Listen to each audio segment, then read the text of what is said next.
Amani iwe nanyi ndugu zangu wapendwa. Utabiri wa nyota kutoka kwa Ahishamshi. Msomaji wenu ni mimi Zamruni Balul. Nyota ya Simba. Mtu wako wa karibu atakuwa mwenye kisirani sana. Kuamka kwa kushtuka. Kuhisi kitu ila hutokuwa na uhakika nacho. Mtu atakupa ujasiri wa kitu. Kupata pesa ya ghafla. Maumivu kuisha. Kumpa mtu nafasi ya kumsikiliza. Nyota ya Mshale. Kuchelewa kulala. Kutambulishwa kwa familia ya mpenzi wako. Kuvalishwa pete ya uchumba. Mtu anahitaji msamaha wako wa dhati. Kurekebisha kauli ulioiongea. Kumtakia mtu amani. Kuhisi watu watazungumzia jambo. Ukaribu na mtu kurudi. Kuumwa tumbo. Nyota ya Punda.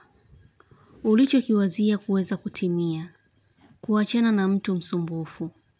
Chozi la mtu litakuhuzunisha. Kuhitaji kumkopa mtu. Kuwashwa sana mwili kutokana na joto kuwa kali. Nyota ya Kaa. Kukaa vikao. Kupanga jambo la kuongea na mtu. Kufanya kitu kwa uoga. Kumwombea mtu nafasi ya kazi.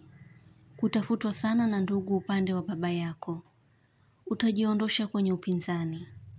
Baadhi ya vikwazo ulivyokuwa navyo vimetoka kwa ukubwa sana. Yote hayo ni kutokana na maombi yako. Utahisi kubarikiwa baada ya mtu kuwa karibu yako. Nyota ya Nge. Utapata kazi nzuri usioitarajia. Kupoteza kitu na kupata kilicho bora zaidi. Utapanga safari ya kumshtukiza mtu. Kuongezea maneno ili kuweka msisitizo wa jambo. Kupaliwa na kitu. Kuna tabia utakayoibadilika. Nyota ya Samaki. Utaacha kabisa kumfikiria mtu. Mtu ataelezea shida yake kwako. Utamwepusha mtu kwenye changamoto fulani. Utaacha kuzania vitu usivyokuwa na uhakika navyo. Mtu anahitaji uwepo wako ili kuweza kubadilika. Usichoke kumuuguza mtu, bado una nafasi ya kuwa naye karibu. Mwenye nyota ya Punda na kufikiria sana. Una jambo anatamani kukuambia. Utamwona mtu akiwa mwenye kujutia nafsini mwake na ukimya uliopitiliza kwake. Nyota ya Ndoo. Kupanga kufanya matembezi au kwenda mahali. Kumshtukizia mtu kwa ujio wako. Utakuwa mwenye kujificha sana uso au kuwa na aibu. Zingatia ndoto zako, kuna ujumbe muhimu sana. Usiruhusu kufumba macho ikiwa unaoneshewa ukweli wa kuuona na kuujua. Amini hisia zako kwa sasa. Kuna jambo la kulizingatia. Nyota ya Mapacha. Hisia zako kukuambia ukweli. Utasita kuwasiliana na mtu. Macho yako kuwa makali sana au yenye kutoa machozi. Unahitajika kuwa na msimamo bila kuyumbisha maneno yako au mambo yako mwenyewe.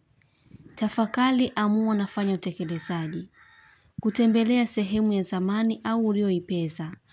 Kubadilisha mtindo wa nywele zako. Utakuwa kimya pindi mazungumzo ya watu yakiendelea. Nyota ya Mizani. Mtu anayekuwazia hatoacha kukutafuta kila wakati. Kutosoma vizuri ujumbe uliotumiwa. Kununua vifaa vya ujenzi. Kutarajia kuhama au kuondoka sehemu. Kumhofia mtu. Utajishtukia baada ya kumkosea mtu. Kujadili mambo mazuri ya maisha. Kununuliwa kiwanja. Kuachana na mtu uliyeshindwana naye. Kusita kulipia kitu. Nyota ya Mbuzi. Kusumbuliwa na watoto. Kujihisi mnyonge ila utapata matumaini. Utakuwa na ugomvi na ndugu yako. Kuomba au kuhitaji pesa kutoka kwa mtu. Nyota ya Mashuke. Kutarajia kupata ndoa kwa baadhi yenu. Utakuwa makini kwa utakayoyaongea ili usimkwaze mtu. Kufurahia umoja wa watu. Mashaka yako ya mwanzo yalikuwa yana ukweli. Kutembelea sehemu za maonyesho au vivutio. Nyota ya Ng'ombe. Zingatia maamuzi utakayoyachukua. Kutambua si kila anayekuchekea ni mwema kwako. Utakuwa na mchango mkubwa kwa mtu. Uwepo wako sehemu utasawazisha mambo. Utamtafuta mtu ambaye alikuwa na uhitaji na wewe. Kuna jambo litakalo kuchanganya. Utabiri huu unatoka kwa Ahishamshi. Usiache kusubscribe channel hii ya Ahishamshi, kuonesha umoja wenu na upendo. Mengi mazuri yatawafikia. Usisite kulike, kucomment na kushare. Kwa mawasiliano zaidi mtafute kwa namba hii +254 724 729 804. Unaweza kumpata kwa WhatsApp, kwa grupu la elimu, utabiri wa kila siku, tafsiri ya ndoto, ishara na tiba. Umoja wenu ni muhimu sana. Shukran.